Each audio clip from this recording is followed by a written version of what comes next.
خبروں میں ایک بار پھر خوش آمدید، اور آج ہم بات کریں گے ان کیسز کی جن کا تعلق جبری مشقت سے ہے۔ ہم نے اس موضوع پر بات کرنے کے لیے مدعو کیا ہے جناب محمد رمضان میمن کو۔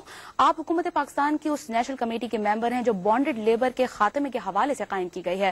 السلام علیکم رمضان صاحب۔ وعلیکم السلام جی سر، کیسے ہیں آپ؟ ٹھیک ہوں، آپ کیسی ہیں؟ جی الحمدللہ۔ سر، یہ جاننا چاہیں گے کہ ملک بھر میں ایسے واقعات اکثر سامنے آتے ہیں، ایسے کیسز جہاں یہ دیکھا گیا ہے کہ زمینداروں کی نجی جیلوں میں یا بھٹا جہاں پہ خواتین مزدور بچے کام کرتے ہیں انہیں بازیاب کرایا جا رہا ہے، تو آپ ایک تو یہ بتائیے کہ ایسے واقعات کیوں سامنے آتے ہیں؟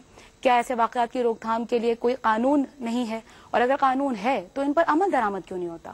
بہت شکریہ آپ کا۔ پہلی بات تو ایسے واقعات کیوں ہو رہے ہیں؟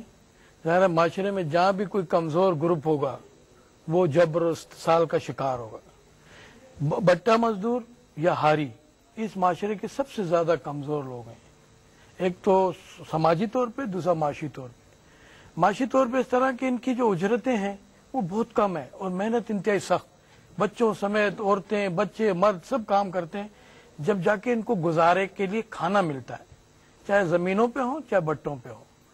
ان کو یا تو خریدا جاتا ہے کسی اور سے، یہ اتنے مقروض ہو جاتے ہیں، ان کی اجرتیں بہت کم ہیں اور یہ اتنے کمزور ہیں کہ اپنی اجرت کے لیے بارگیننگ نہیں کر سکتے، بات نہیں کر سکتے، تو ان کے اوپر قرض چڑھتا رہ جاتا ہے، کھانے پینے کا، غمی خوشی کا، مقروض ہوتے رہتے ہیں۔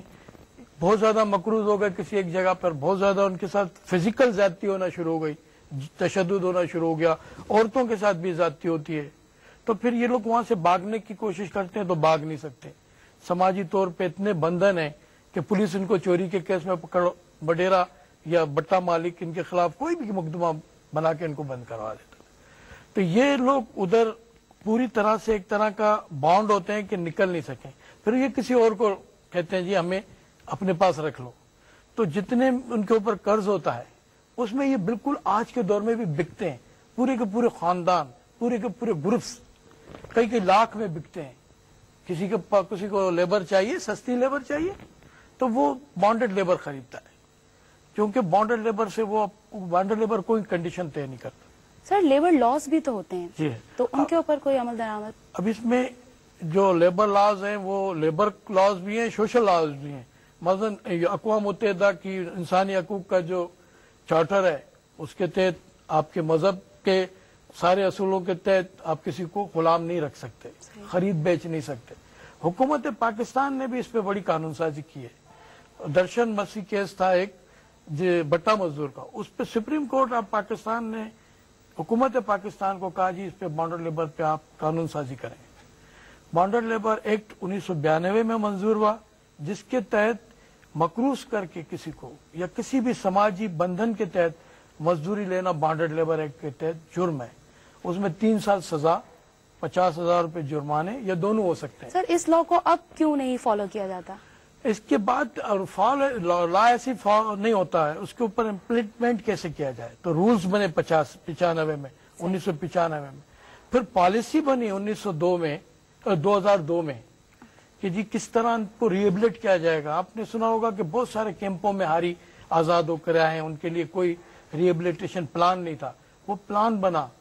ہر ضلع میں ویجیلنٹ کمیٹی بننی ہے بانڈڈ لیبر کو ختم کرنے کے لیے، بٹوں کو رجسٹر ہونا ہے اور زمینوں کو، زمینداری کو رجسٹر ہونا ہے کہ آپ کے پاس کون ہاری ملازم ہے۔ اب یہ سارا جو قانون ہے یہ موجود ہے، بہت ٹھیک ٹھاک موجود ہے۔ اب اس پہ عمل اس لیے نہیں ہوتا کہ عموماً حکومت میں وہ لوگ ہوتے ہیں یا اسمبلیوں میں وہ لوگ ہوتے ہیں جو زمیندار ہوتے ہیں یا ان کے حامی ہوتے ہیں یا ان کے ساتھ کولیشن میں ہوتے ہیں۔ جو لوگ جاگیرداری کے خاتمے کی بات کرتے ہیں وہ بھی عموماً زمینداروں کے ساتھ کولیشن میں ہوتے ہیں، اور یہ جو بٹے مالکان ہیں یہ بھی بااثر لوگ ہوتے ہیں اپنے علاقوں کے، اور یہ ہاری جو ہے۔ رمضان صاحب، اسی موضوع پر ہمارے نمائندے غیاث الدین نے human rights commission of Pakistan کے رہنما اقبال حیدر سے بات کی ہے، آئیے آپ کو وہ دکھاتے ہیں۔ بدین میں یہ واقعہ ہوا ہے اور اس کے لیے ایک پٹیشن بھی فائل کر دیا ہوگا، وہاں پر ہمارے ساتھ جو کوآرڈینیٹ کرتے ہیں وکیلوں نے۔ لیکن یہ مسئلہ خالی بدین کا نہیں ہے، اگر ویجیلنس کمیٹی خود ہو تو ان کے پاس یہ اختیارات ہے۔ پہلے ہم